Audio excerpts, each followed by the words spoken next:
Hello, everybody, and welcome back to episode 6 of Byte of Education. Today's episode, we are going to take a slightly different tact, and we're going to start bringing some resources of knowledge to you. As always, I've got Jamie and Paul on the show. Do you want to say hello, guys? Hello? Well, that's if he doesn't put us on mute, Paul. Yes, indeed. Power. The power has been useful. I've liked it. I just want to say thank you to our sponsors, Ecta, who pay for the software that allows us to do all these funky little things. I wasn't even expecting that banner there, so I need to learn what I'm doing with it a bit better. But yeah, ecta.uk, so go check it out. Right, so guys, the shift of focus of the way what we're going to deliver is each week, one of us will be tasked with producing a demonstration that we'll be doing on the channel, and we will either be assisted or challenged by the other two guys on the information that we're going to be passing across. So if I just quickly run through the list of the things that we put down in the green room, is introduction to Google Classroom, Google Meet integrated with Google Classroom. I presume we're talking about that. Google Sites, Jamboard. We're going to do some stuff on the Tinkercad and go through, I presume, Paul, setting up an account. Yeah, setting up an account, learning how to do the basic moves, going on to some more advanced stuff. Okay, perfect. Active Learn. I don't know anything about Active Learn. Active Learn is a phonics site that's supposed really to go up to years 1 and 2. So it's from early years through to 1 and 2, but it actually is fundamentally important, really up to at least year 4, because although a lot of children can read and write, they don't necessarily get the phonics side of it. So it's a really useful tool that we'd like to share. Perfect. Seesaw. Paul, you haven't used Seesaw. Jamie, Nope. Do you use it? Not in my setting. We're very Google orientated, and I use Classroom to basically evidence anything we do. But Seesaw seems to be very popular, so we think that it's important to give you the tools that people are using, and whether that's educating ourselves as well, why not? Perfect. Well, the thing I like about Seesaw is you can use it in collaboration with Google Classroom, especially thinking like early years. So one of the things I do with a couple of my schools is we have Seesaw for EYFS, and we have it so when the children open up the Chromebook, it's there. And because it has built-in applications to create content, so word processor, video editing, drawing, and stuff like that, it makes it easier for EYFS to just start creating stuff and the teacher to be able to grab that information, where if the skill level isn't quite there, or the complexity of using Google Classroom and Stream and all the activities within the VLE, they find Seesaw easier. Class Dojo. I think everybody I know seems to use Class Dojo. So you use it for Paul? Okay, so Nope. Everyone I know in this, Jamie? We've used it in the past. We kind of transitioned away from it because we felt it was a bit American. But it does have some very good benefits, and I'm quite a whiz with Class Dojo due to, well, lockdown.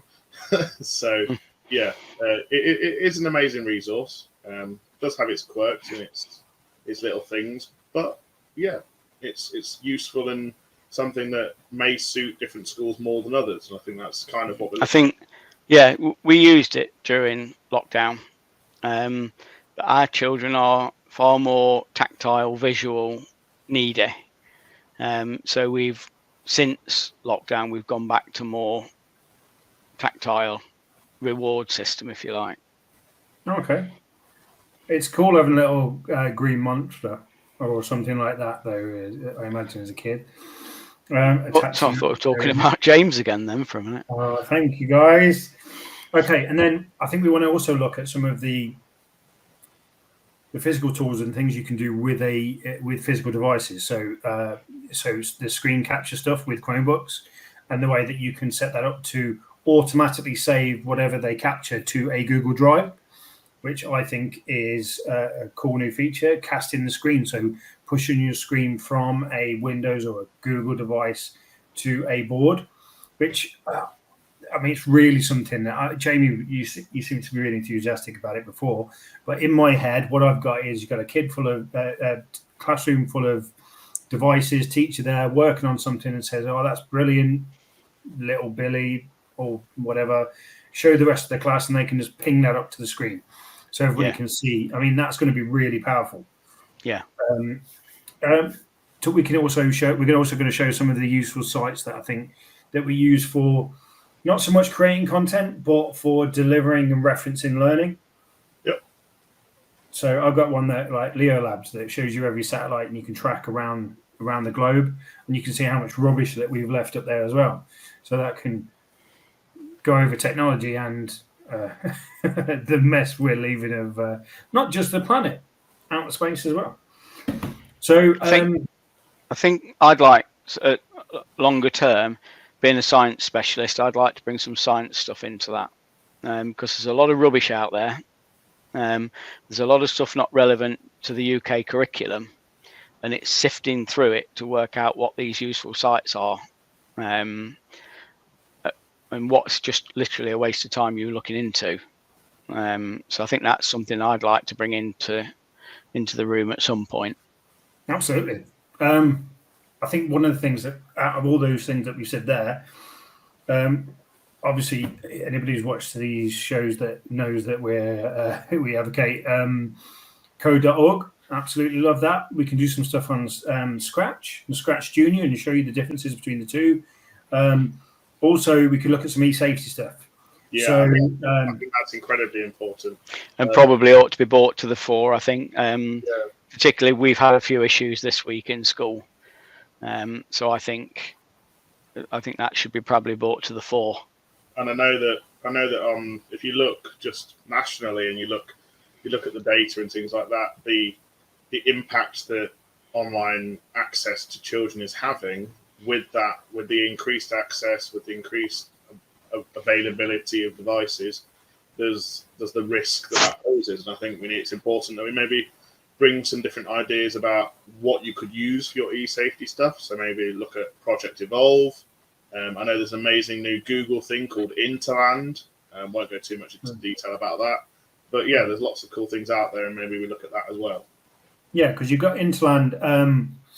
So Interland is on the back of Be Internet Legends. So from Be Internet Legends, you've got the toolkits, and you have toolkits for educators. You have a toolkit for parents as well. So start bringing some of the tools that we use for parents in there. I think, and I know I've shared it with loads of people, but I've created some guides on how to create, as a parent, monitoring accounts for Android devices and Windows devices. So you can either set it really high that the children can't use it during certain hours, or you can see what they're doing, how much time they're spending on certain apps and things like that. So there's loads we can do.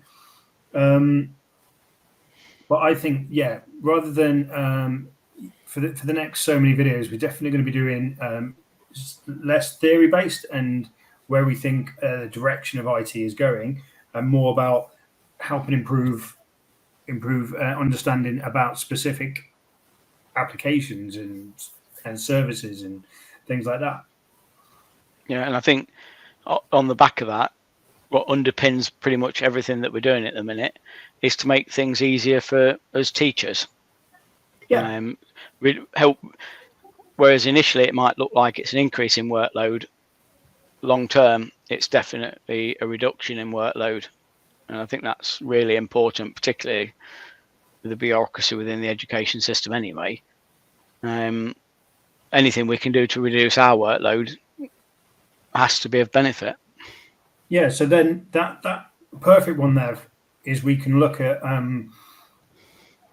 give a bit more information about Google Drive and how that can be worked, how you have a slightly different, not different, but slightly different focus when you're talking about using Google Drive with education and your assignments and things like that. And when you create an assignment, where that shows up in Google Drive, and where the handed out documents show up in Google Drive, and how you manage them from that area. We can also look at archiving classes when you get to the end of the year. We can also talk about how staff would use those containers to streamline those working practices that will make your life easier, but not just with Google Drive, but with Microsoft Teams, and how they can start using Team storage as their main storage container and take out the issues of having the old VPN access or remote desktop. And it can be really simple stuff as well. We do, as I spoke about earlier, we do the Active Learn Phonics. Now that's my first lesson in a day. So the first thing they do when they come in is phonics. Using it straight through Google Classroom, I'm taking the register while I'm doing it. It's there, automatically taken because the children have logged on. And it's really simple stuff like that can just save 2 or 3 minutes in a day. But the 2 or 3 minutes in a day all add up. Yeah, definitely. So what I'm going to do, I'm going to create a demo account for next week. I was going to lead it, but Jamie, can you lead on the introduction to Google Classroom? I sure And can. me and Paul can be students. Yeah. You know what he did there, Paul? Just avoided putting me and you together as children. That's what he did. He doesn't want to face it. But at some point, at some point, you will have to. Yes. Yeah, and we will, James, be ready. Nice. Be afraid. Be very afraid. So what I'll do next week, I'm going to, and hopefully this will make it slightly different to other demos that you see or CPD, is the fact that you'll have the teacher, but you'll have 2 students in there at exactly the same time. So you'll be seeing it as a live situation, a live environment, like you would in a classroom, be it a class of 2. So yeah, guys, Jamie, I will provide you with a teacher login before the next session, and Paul, I'll provide you with a student login. I will, just little Paul. And the oldest student in town. Yeah. Please make your student name Little Paul. Little Paul. Yeah, I'll go with that. So yeah, nice, quick, short video. Is there anything else you want to say on it, guys? No, I don't think so. I just think it's we're just going down this different track because we've talked about our opinions and what we think IT and computing and digital literacy and how that all links to everything. But I think it's also important that we start offering our knowledge to the people, because I know Ofsted are really looking into a focus at knowledge now. And if we can share our knowledge to help others to make their lives easier, I think that's kind of what we've really set. When we first met up and we got together, that was kind of what we wanted to look at. We wanted to make people's lives easier as educators and as users of technology, kind of thing. Yeah, absolutely perfect. I mean, yeah, let's start. Let's start working together to share the stuff that we know, because we do know a couple bit of stuff between us. So just want to say thank you. I found the right image this time. So thank you to Hector again for sponsoring the channel. As always, it's a pleasure to see both of you. I can't say the same thing, I'm afraid. No. Thank you very much. And I'll just say it's nice of you to turn up, James, that's all. Yeah, I mean, after there's messages in the group chat this week, I'm just not sure we're going to go back. No.